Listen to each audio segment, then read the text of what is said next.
সোমবার সকালে সাভারের বিকেএসপিতে ঢাকা প্রিমিয়ার লিগের ম্যাচ খেলতে গিয়ে অসুস্থ হয়ে পড়েন তামিম ইকবাল।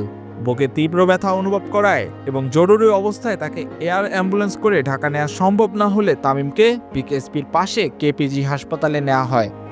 হাসপাতাল সূত্রে বিসিবির চিকিৎসা বিভাগের প্রধান দেবাশিস চৌধুরী জানান, দুবার হার্ট অ্যাটাক হয় তামিমের, তবে বর্তমান অবস্থা রয়েছে উন্নতির দিকে। সবশেষ তথ্য বলছে তামিম ইকবালের হার্টে এনজিওগ্রাম হয়েছে, তাতে ব্লক ধরা পড়ায় হার্টে রিং পরানো হয়েছে।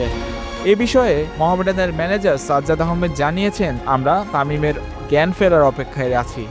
সর্বশেষ তামিমের বর্তমান অবস্থা নিয়ে প্রেস ব্রিফিংয়ে কথা বলেন ডক্টর রাজীব হাসান। আমাদের অতি প্রিয় তামিম ইকবাল ভাই আজকে সকালবেলায় অসুস্থ হয়েছিলেন। ওয়ালটন আবারও মিলিনিয়ার অফারে ওয়ালটন ফ্রিজ কিনে আপনিও হয়ে যেতে পারেন মিলিয়নিয়ার। মিলিনিয়ার ছড়াছড়ি দেশ জুড়ে, এটা শুধু ওয়ালটেনই পারে।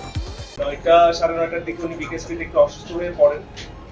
ওই অবস্থায় ওনাকে এখানে নিয়ে আসা হয়। যখন এখানে নিয়ে আসা হয় ওনার চিকিৎসা শুরু হয়। পরবর্তীতে আসলে উনি আমরা চিন্তা করি যে আসলে ঢাকা নিয়ে যাওয়া যাবে কিনা, তো বিভিন্ন কারণে আসলে ঢাকা নিয়ে যাওয়া যায়নি, সেই ডিটেলস আসলে অপারেটিং এ। পরবর্তীতে ওনার অবস্থাটা বেশ ক্রিটিক্যাল হয়ে যায়।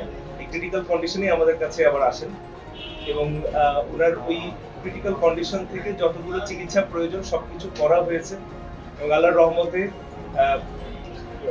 যে কন্ডিশনটা আসলে অনুকূলে আছে এবং ওনাকে একটা আমরা বলি যে ওনার একটা হার্ট অ্যাটাক হয়েছে। এইটার জন্য একটা এনজিওপ্লাস্টি এবং একটা স্টেন্ট করা হয়েছে।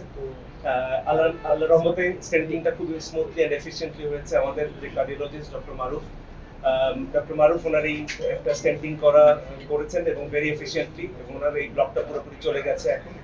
বাট অবশ্যই আমরা যেমনটা বলছিলাম যে একটু ক্রিটিক্যাল কন্ডিশনে ছিল, স্টেন্টিং এর পরেও এখনো উনি অবজারভেশনে আছেন এবং ক্রিটিক্যাল কন্ডিশনে এখনো কাটেনি, একটু সময় লাগবে।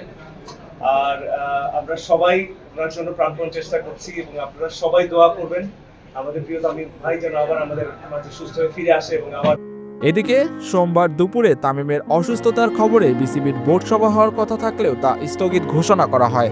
তামিমকে দেখতে হাসপাতালে যান বিসিবি সভাপতি ফারুক আহমেদ সহ বিসিবি কর্মকর্তারাও।